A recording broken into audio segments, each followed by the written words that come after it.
Saudara, selamat siang, shalom. Shalom. Shalomnya udah samara toh. Shalom. Puji Tuhan. Kapelnya enggak panjang kan? Wow.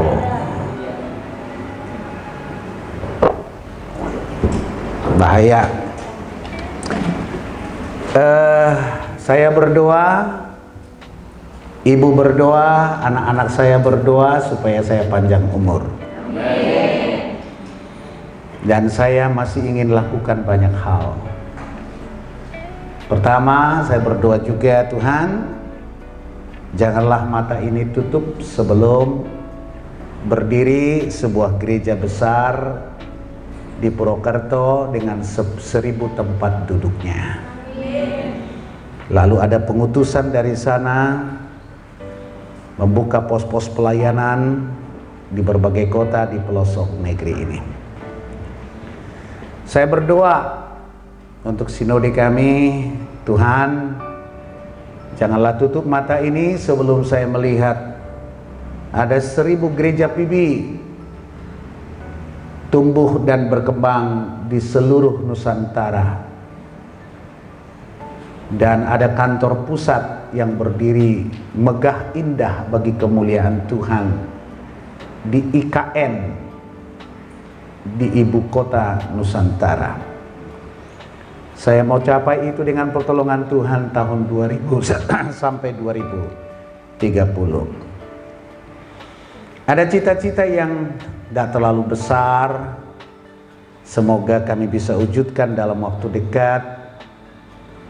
Memiliki sekitar 3-5 hektar tanah di pinggir jalan raya untuk membuka panti jompo dan menjadi pelayanan akhir saya dengan ibu nanti sebelum saya dijompokan di situ. Masih banyak lagi cita-citanya dan doanya makin kencang, Tuhan kasih sehat, kuat, dan panjang umur. Apakah ini sebuah cita-cita dari semangat kedagingan? Apa yang melatar belakangi pikiran dan gairah itu? Apakah ini sebuah ambisi untuk dikenal dan dipuji-puji orang? Apakah ini sebuah cita-cita sekedar untuk meninggalkan warisan berupa institusi yang sehat, harta yang banyak bagi generasi berikut? Kalau itu latar belakangnya, semua dilabeli sebagai semangat kedagingan. Saudaraku yang terkasih, pagi ini menjelang siang, kita mau belajar dari teks pendek, sebab mulai hari ini kami akan belajar eksposisi Roma. Dari pasal 1 ayat 16 dan 17, khotbah ini kemarin saya sudah dengar, jadi saya hanya mencuplik saja. Roma 1 ayat 16 sampai 17. Sebab aku mempunyai keyakinan yang kokoh dalam Injil, karena Injil adalah kekuatan Allah yang menyelamatkan setiap orang percaya. Pertama-tama orang Yahudi, tetapi juga orang Yunani. Sebab di dalamnya nyata kebenaran Allah yang bertolak dari iman dan memimpin kepada iman. Seperti ada tertulis, orang benar akan hidup oleh iman. Bagian yang kita mau pelajari dari firman ini adalah pernyataan firman Allah yang ditulis oleh Rasul Paulus dalam frase bagian akhir. Dari iman dan memimpin kepada iman, orang benar akan hidup oleh iman.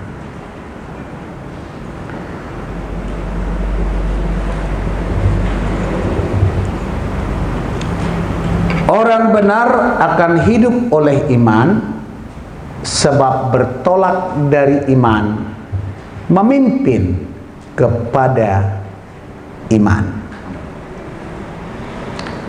Kalau kita belajar kitab Roma untuk memahami pikiran Rasul Paulus, kita harus pahami latar belakang. Saya mau tolong dan kita mau bahas sedikit tentang maksud dari penulisan kitab ini. Sementara isinya adalah Paulus secara terperinci memberikan rangkuman tentang Injil Yesus Kristus.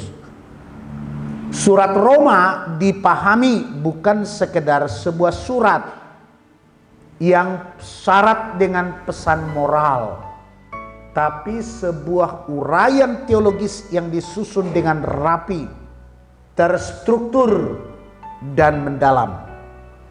Pada zaman jemaat perdana, orang Kristen Yahudi dan Kristen bukan Yahudi, kadang-kadang memang mereka tidak sepakat tentang berbagai hal, khususnya hal dibenarkan.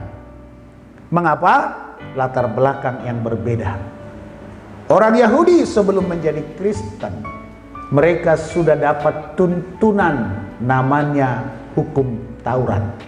Dan mereka berjuang memenuhi tuntutan seluruh hukum itu dalam kehidupan mereka. Dan mereka memang amat sangat lelah. Lalu Injil datang diberitakan baik kepada orang Yahudi maupun orang tidak Yahudi. Dan orang non-Yahudi yang percaya tidak tahu menau, tidak peduli, tidak diajar, juga tidak dituntut melakukan hukum Taurat, percaya selamat. Lalu orang-orang Yahudi mulai berpikir begitu ringannya persyaratan itu, begitu mudahnya persyaratan itu, dan di pihak lain mereka sulit melepaskan diri sebab Taurat sudah bagaikan tradisi, sudah melekat, sudah mendarah daging, sudah menjadi pola, sudah menjadi yang biasa terus menerus dilakukan. Akhirnya ketika Yahudi Kristen dan non-Yahudi Kristen dipersatukan di Roma, ada benturan konsep sebab latar belakang. Dan Paulus menulis surat kepada mereka. Itu latar belakang. Dan kita tahu itu sekitar tahun 56, 57, 58. Nanti kita pelajari di kelas lebih dalam. Tetapi berkaitan dengan teks yang kita baca, sebenarnya ada konflik yang mau dijawab oleh Paulus. Sehingga frase 2 ayat itu bagian akhir dia sampaikan from faith to faith. Bertolak dari iman menuju kepada iman. Dalam bahasa Alkitab bahasa Batak berkata sian haporseaon tu haporseaon. From faith to faith. Bertolak dari iman menuju kepada iman. Disederhanakan dalam terjemahan lain, mulainya dari iman menuju kepada iman yang terus berkembang. Ternyata saudara, ini selaras dengan latar belakang Paulus sendiri. Dan Paulus ingin mengingatkan kepada orang-orang Yahudi betapa sulitnya orang Yahudi lepas dari itu, tapi lewat pengajaran ini kiranya orang Yahudi Kristen akhirnya memahami. Dan akan kita lihat bagaimana pengalaman Luther. Jadi 3 pengalaman. akan kita lihat berkaitan dengan teks ini. Pertama, pengalaman orang Yahudi yang sudah menerima Taurat sebagai tuntunan kehidupan mereka. Mereka berharap dengan mentaati Taurat demi Taurat, aturan demi aturan, mereka akan mengalami kelegaan batinnya, yakni suasana surgawi. Mereka akan mengalami apa yang disebut cercah-cercah kebahagiaan surgawi itu. Tetapi kenyataan dari kehidupan beragama Judaism, mereka tertekan, mereka gelisah, mereka semakin berat, karena ternyata Alkitab menjelaskan kepada kita di Perjanjian Baru dalam tuntunan firman Allah bahwa Taurat diberikan kepada orang Yahudi pertama memang sebagai patron bagaimana mereka harus hidup.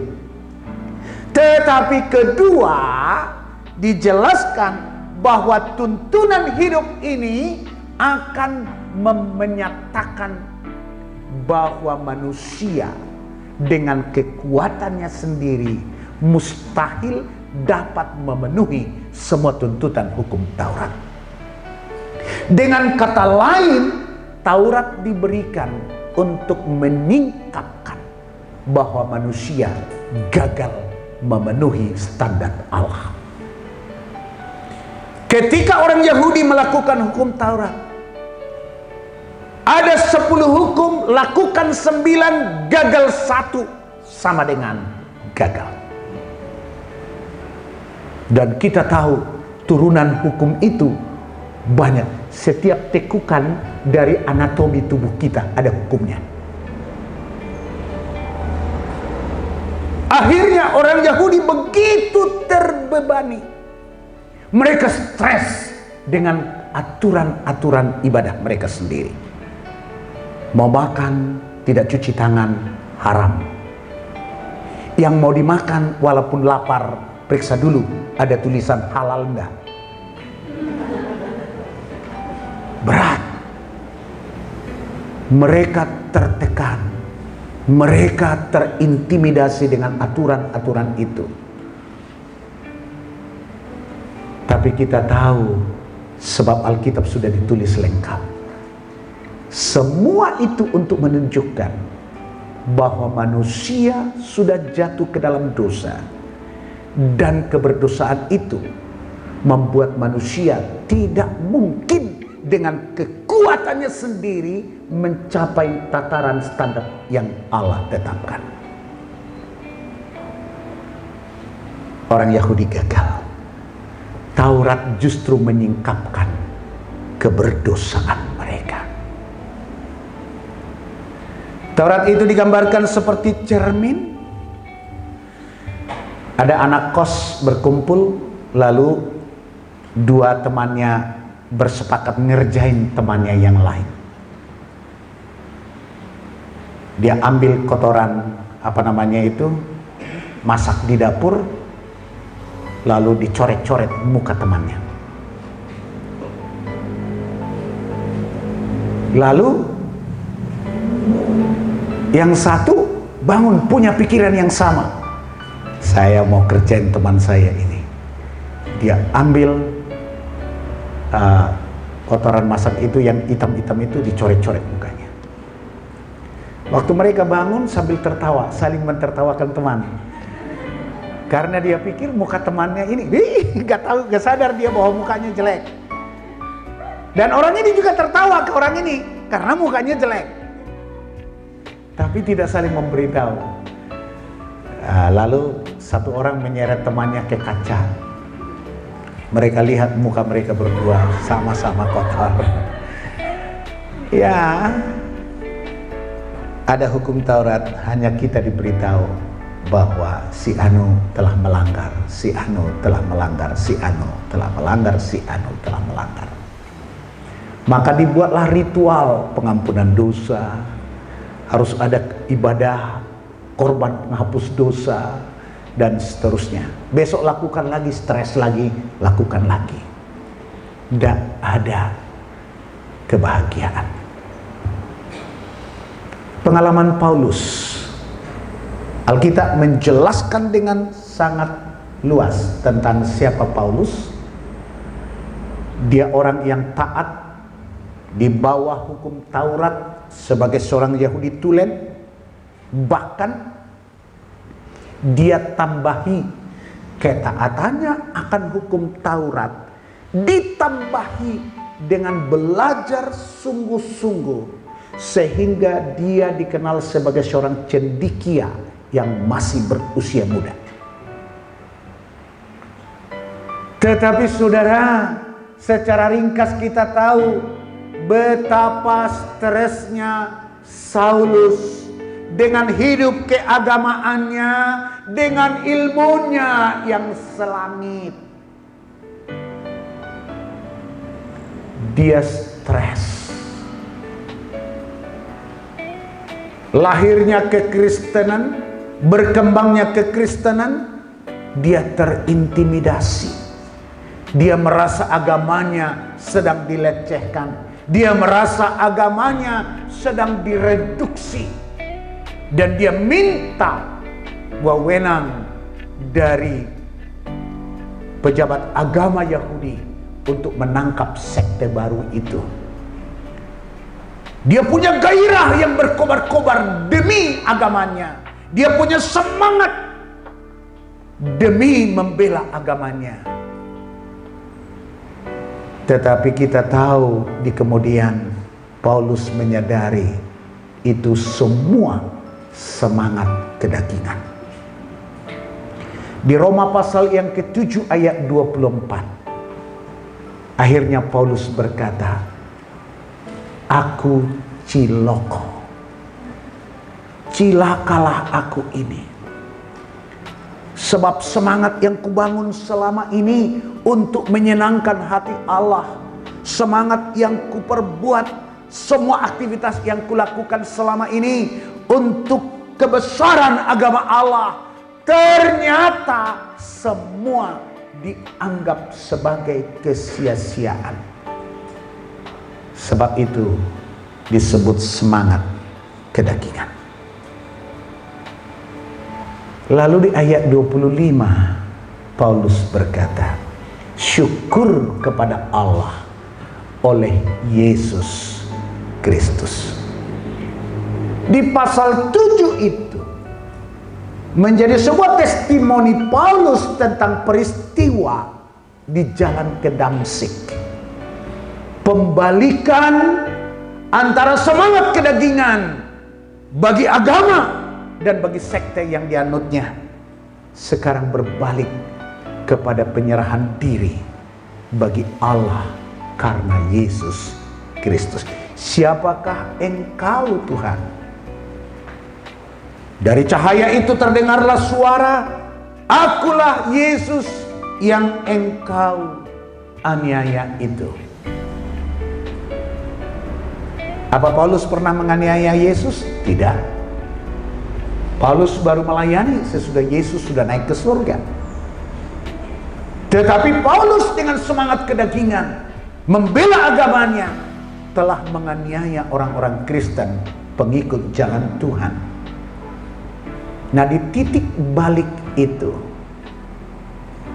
Paulus bersaksi di Roma pasal 7 ayat 24 dan 25, betapa celakanya aku tanpa Kristus dalam semangat kedagingan, dan syukur kepada Allah oleh Yesus Kristus yang telah menyelamatkan aku di ayat 25. Ilmu yang tinggi tidak menumbuhkan imannya. Pengetahuan yang luas tidak menjadikan ia bertambah beriman, sebab belum dimulai beriman.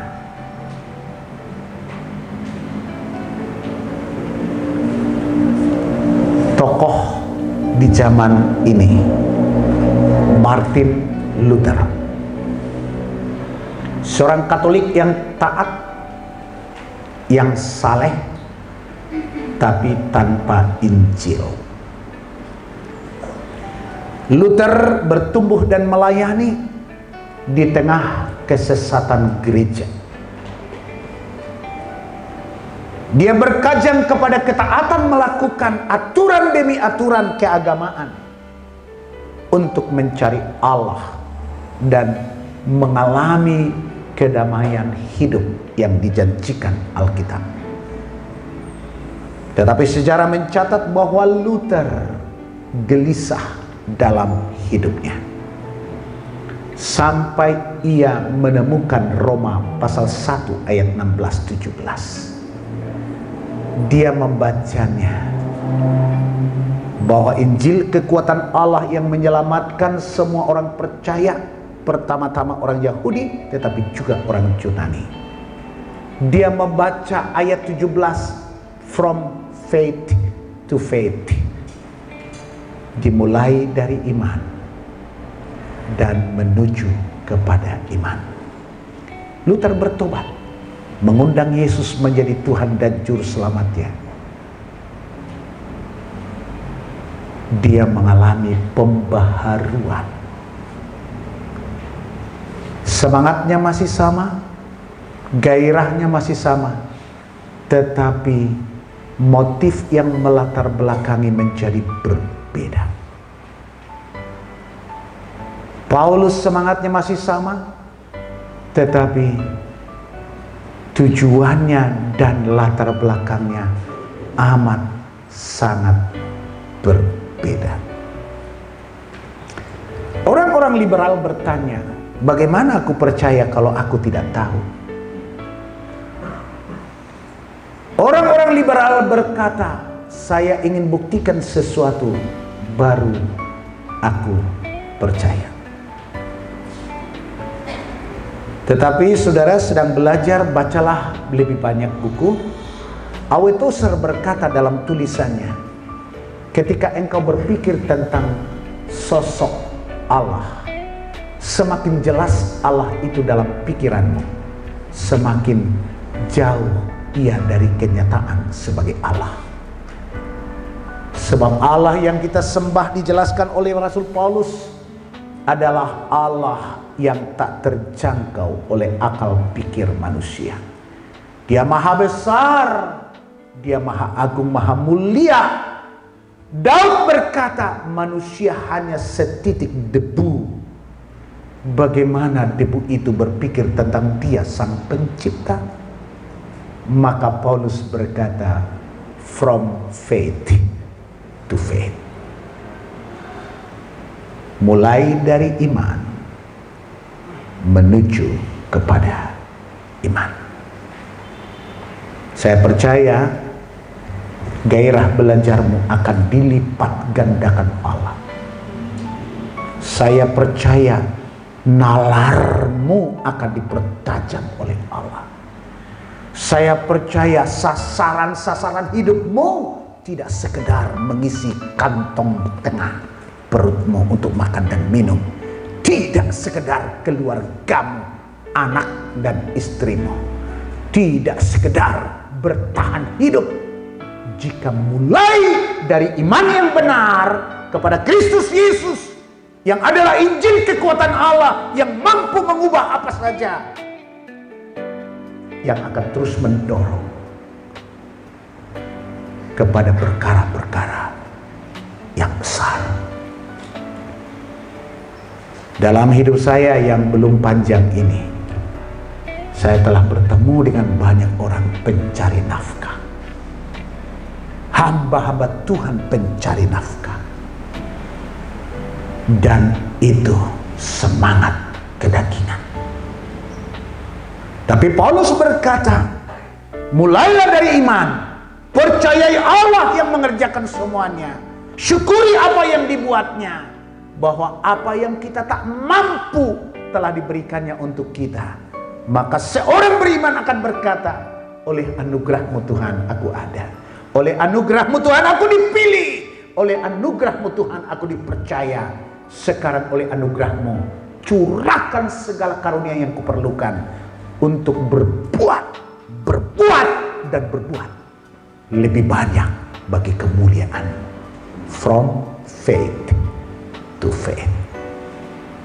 Engkau merasa kurang cerdas, percayalah, kecerdasanmu akan diubahkan. Kalau engkau belum berubah di sini, cek ulang teks. Apakah engkau sungguh beriman kepada Dia? Sebab kita tanpa Dia hanyalah debu dan sampah. Tetapi oleh iman kepadanya kita diubahkan, dibaharui, didorong untuk naik ke tingkatan-tingkatan yang lebih besar. From faith to faith. Tuhan Yesus memberkati. Mari kita berdoa. Bapa, hamba-Mu berhenti di sini dalam ibadah kapel kami. Kiranya oleh firman Allah yang telah mengubahkan hati Martin Luther dan banyak tokoh gereja di dunia, oleh firman Allah ini telah dibaharui. Sebuah testimoni pengalaman Paulus dari iman menuju kepada iman. Biarlah menjadi pengalaman setiap kami yang menggoncangkan, yang mengubahkan, yang membaharui dan membawa kami ke tataran-tataran yang mengherankan. Bapa, kami percaya karena Engkaulah segala perkara yang tak masuk akal menjadi terjadi. Berkatilah kampus kami, buatlah mujizat-Mu di tengah orang-orang percaya ini. Biar kami semangat, tapi semangat bukan semangat kedagingan, tapi semangat karena Roh Allah yang telah membaharui hati kami. Kami akan lakukan lebih banyak, lebih luas, dan terus menerus tanpa lelah, oleh karena bakaran api Roh-Mu di dalam jiwa kami. Terima kasih Bapa, segala kemuliaan bagi-Mu atas firman ini. Dalam nama Yesus kami sudah berdoa. Amin. Tuhan Yesus memberkati.